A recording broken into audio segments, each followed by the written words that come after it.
Hello students, कैसे हैं सब। बेटा आज हम बिज़नेस लॉ का नेक्स्ट चैप्टर स्टार्ट करने जा रहे हैं, दैट इज़ फ्री कंसेंट। जैसे कि हम एलिमेंट्स एसेंशियल फीचर्स कर रहे थे कॉन्ट्रैक्ट की, तो उसमें हमने जो पिछली जो फीचर है वो की थी कंसिडरेशन। तो नेक्स्ट हमारी जो है दैट इज़ फ्री कंसेंट। जो एक पर्सन है जिसने जो कॉन्ट्रैक्ट में एंटर हो रहा है, उसकी जो कंसेंट है, मर्जी है, जो वो फ्री होनी चाहिए। वो किसी भी तरह से दबा के वो उससे वो काम है जो उसके लिए हाँ ना करवाई गई हो।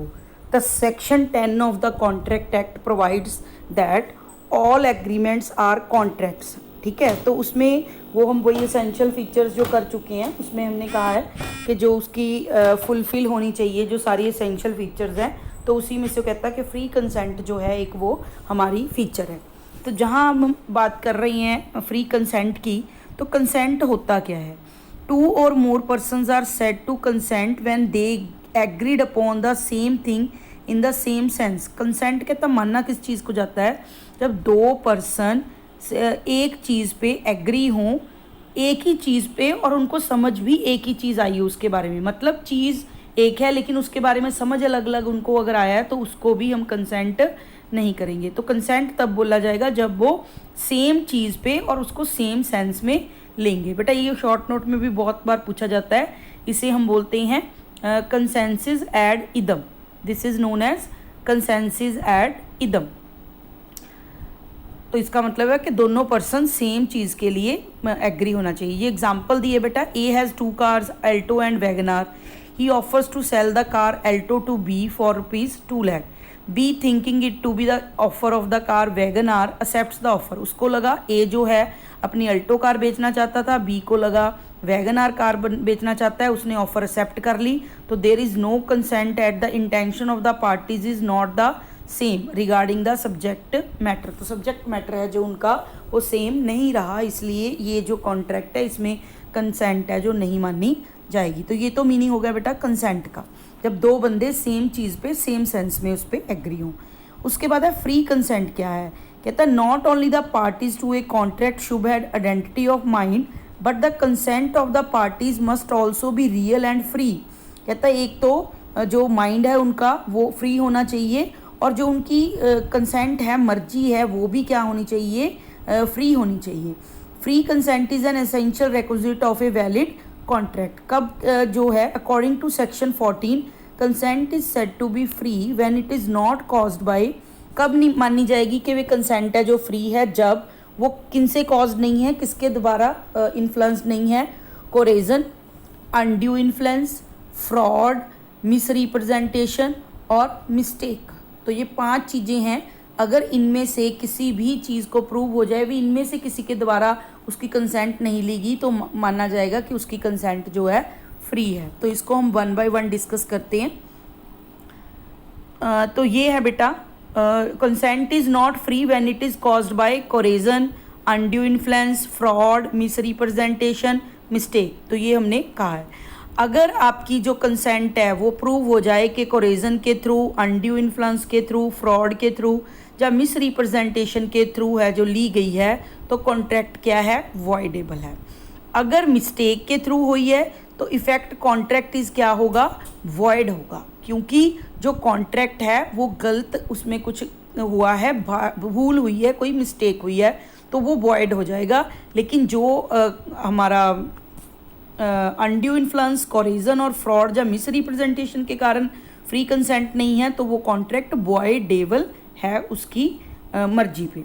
When consent to an agreement is caused by coercion, undue influence, misrepresentation or fraud, the contract is voidable at the option of the party whose consent was so caused, but when the consent is caused by mistake the agreement is void. तो अब हम करते हैं बेटा 1 by 1। What is coercion. Coercion क्या है बेटा, in simple words coercion is the threat or force used by one party against another for compelling him to enter into an agreement. जब एक पार्टी दूसरी पार्टी पे थ्रेट है, धक्का करती है, उसके साथ फोर्स यूज़ करती है, फिजिकली कुछ करके, जब उसको धमका के जब उसको कॉन्ट्रैक्ट में एंटर करवाने की कोशिश करती है, तो उसको हम बोलते हैं corrosion. Indian Contract Act defines coercion as the committing or threatening to commit any act forbidden by the Indian Penal Code or an unlawful detaining or threatening to detain any property to the prejudice of any person with the intention of inducing any person to enter into an agreement.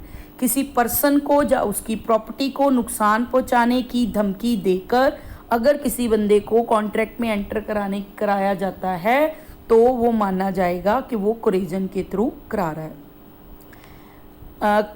क्या कह रहा है उसके बाद, it is a material whether the Indian Penal Code is or in not in force the place matter नहीं करता कि वहाँ इंडियन पेनल कोड लागू होता है या नहीं।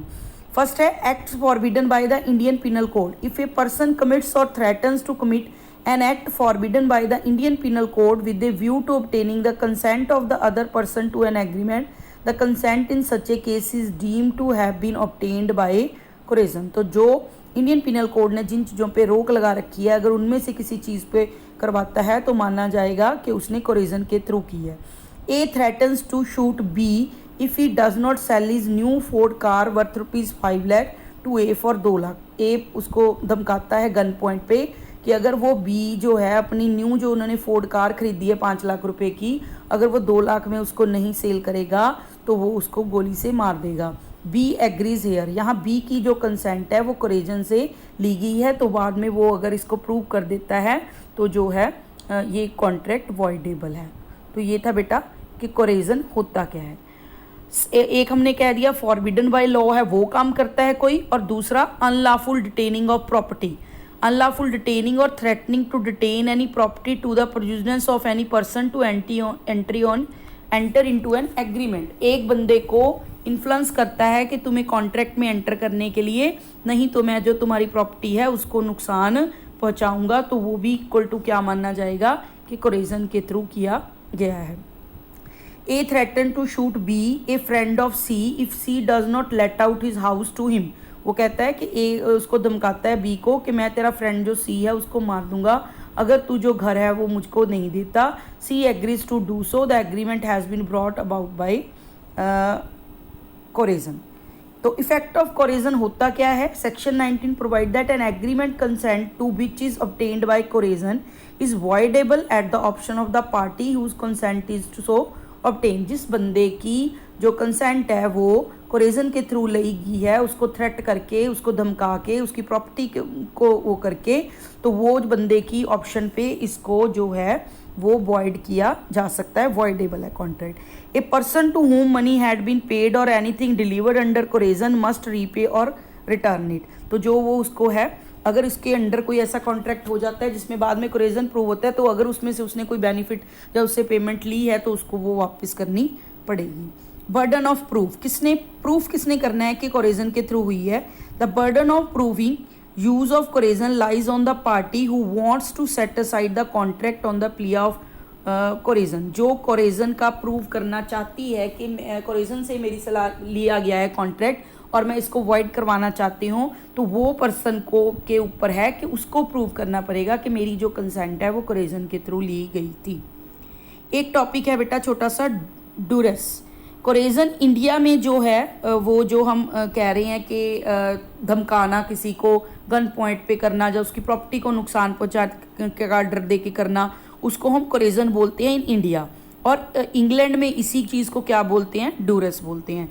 If the consent of the other party a contract is obtained under fear caused by threats of bodily harm it is known as use of duress. The scope of the term coercion is wider than the term duress. तो coercion wider term है और जो डूरेस है वो छोटी term है, narrow term है, क्योंकि सिर्फ बॉडली उसको हार्म है, जो उसका डर दिखा के कि तेरे को नुकसान कर दूंगा, जैसे मारने का डर करके अगर किया जाता है तो उसको डूरेस बोलते हैं। लेकिन अगर प्रॉपर्टी को उसकी को कह के भी तुम्हारी प्रॉपर्टी में डिटेन कर लूँगा, जा तुम्हें बॉडली इंजरी कर दूंगा, उसको जा उसकी बॉडली इंजरी जा उसकी प्रॉपर्टी दोनों में से किसी को नुकसान पहुँचाने की धमकी दे के करे तो उसको कोरेजन बोलते हैं। लेकिन अगर कल्ली बॉडी इंजरी की बात हो रही है तो उसको हम डूरेस बोलते हैं।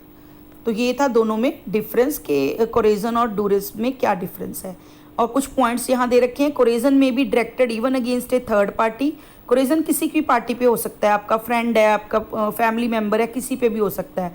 लेकिन डूरेस क्या होएगा, after against the life of the contracting party, his wife और चिल्ड्रन, तो उसकी उस जो कोरेजन है वो तो आप पे, आपकी फैमिली पे, आपकी प्रॉपर्टी पे, किसी पे भी हो सकता है, लेकिन डूरेस जो है वो आप पे या आपकी फैमिली मेम्बर पे, किसी पे किया जाता है। कोरेजन में be aimed against the person or property of another, but duress must be aimed against the life or liberty of the person. वो किसी भी पर्सन थर्ड पार्टी पे भी हो सकता है, लेकिन ये हमेशा बंदे की लाइफ या उसकी आज़ादी पे ही होता है डूरेस। डूरेस must proceed from the party to the contract or his agent. कोरेजन में proceed from any person। जो डूरेस है वो पार्टी टू द कॉन्ट्रैक्ट है, जब उसका एजेंट है उसके द्वारा किया गया हो तभी माना जाता है। कोरेजन जो है वो कोई भी पार्टी, थर्ड पार्टी भी कर सकती है, उसके थ्रू कराया हो, किसी से धमकी दिलवाई हो, वो भी हो सकता है। Duress must be such as to cause immediate violence. Duress में इमीडिएट वायलेंस होता है, लेकिन in the case of coercion it is not necessary कि उसमें इमीडिएट वायलेंस हो, खून खराबा हो, मतलब लड़ाई झगड़ा हो। तो ये था बेसिक डिफरेंस बिटवीन डूरेस एंड कोरेजन। तो ये था कि जब अगर किसी पर्सन की जो है कंसेंट जो है वो उसको धमका के, डरा के, उसके फैमिली मेम्बर को धमका के, उसकी प्रॉपर्टी को कोई को डिटेन करके उस तरह से की गई हो, तो उसको हम बोलते हैं कि उसकी कंसेंट कोरेजन के थ्रू ली गई है और वो वॉइडेबल है eight the option of the person जिसकी कंसेंट है जो फ्री नहीं है। तो मिलते हैं बेटा नेक्स्ट वीडियो में।